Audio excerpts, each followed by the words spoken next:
तो केम छो मारा वाला खेडूत मित्रों पशुपालक मित्रों आजना नवा विडियो ने तमारू दिल पड्यु हार्दिक हार्दिक स्वागत है। खेडूत मित्रों और पशुपालक चैनल पर तमे पहली बार विजिट कर रहा छो तो बे हाथ जोड़ीने मारी तमने नम्र विनंती है कि तमे चैनल ने सब्सक्राइब कर दीजो।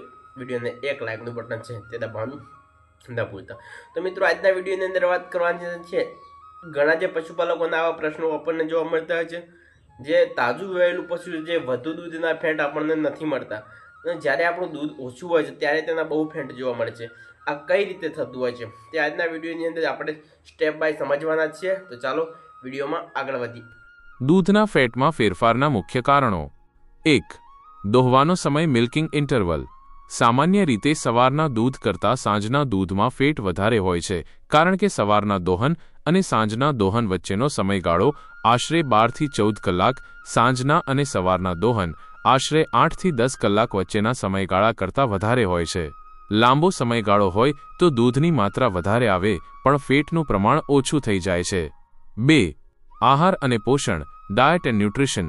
જ્યારે પશુ વધારે દૂધ આપે છે ત્યારે તેના આહારમાંથી મળતી શક્તિ અને ફેટનો ઉપયોગ દૂધની મોટી માત્રા બનાવવા માટે થાય છે, તેથી ફેટનું પ્રમાણ પ્રતિ લિટર ઓછું લાગે છે।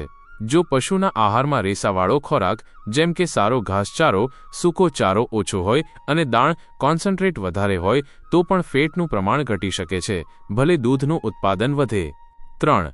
આંચણમાં દૂધનો પ્રવાહ મિલ્ક ફ્લો ઇન અડર। દૂધમાં ફેટના કણો પાછળથી આવે છે। જો દોહન ઝડપથી અને સંપૂર્ણ ન કરવામાં આવે તો ફેટવાળો ભાગ આંચણમાં જ રહી જાય છે। ઓછી માત્રામાં દૂધ દોહવાથી ઘણીવાર ફેટવાળો ભાગ જલ્દીથી બહાર આવી જાય છે, તેથી ફેટ વધારે આવે છે। 4. વિયાણનો તબક્કો સ્ટેજ ઓફ લેક્ટેશન।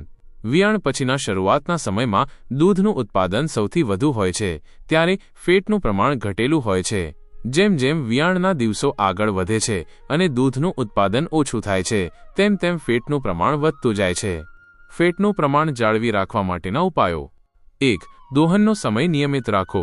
બંને સમયના દોહન વચ્ચેનો સમયગાળો લગભગ 12 કલાકનો રાખવાનો પ્રયત્ન કરો। 2. સંતુલિત આહાર આપો। લીલો અને સૂકો ઘાસચારો પૂરતા પ્રમાણમાં આપો। ઘાસચારાની ગુણવત્તા સારી હોવી જોઈએ। 3. દાણ યોગ્ય માત્રામાં આપો। દૂધ ઉત્પાદન મુજબ યોગ્ય દાણ આપો જેમાં ચરબી, ફેટ અને પ્રોટીનનું સંતુલન જળવાય। 4. પાણીની ઉપલબ્ધતા। પશુને ચોખ્ખું પાણી 24 કલાક મળી રહે તે જરૂરી છે કારણ કે પાણીની અછત પણ દૂધના ફેટ પર અસર કરે છે।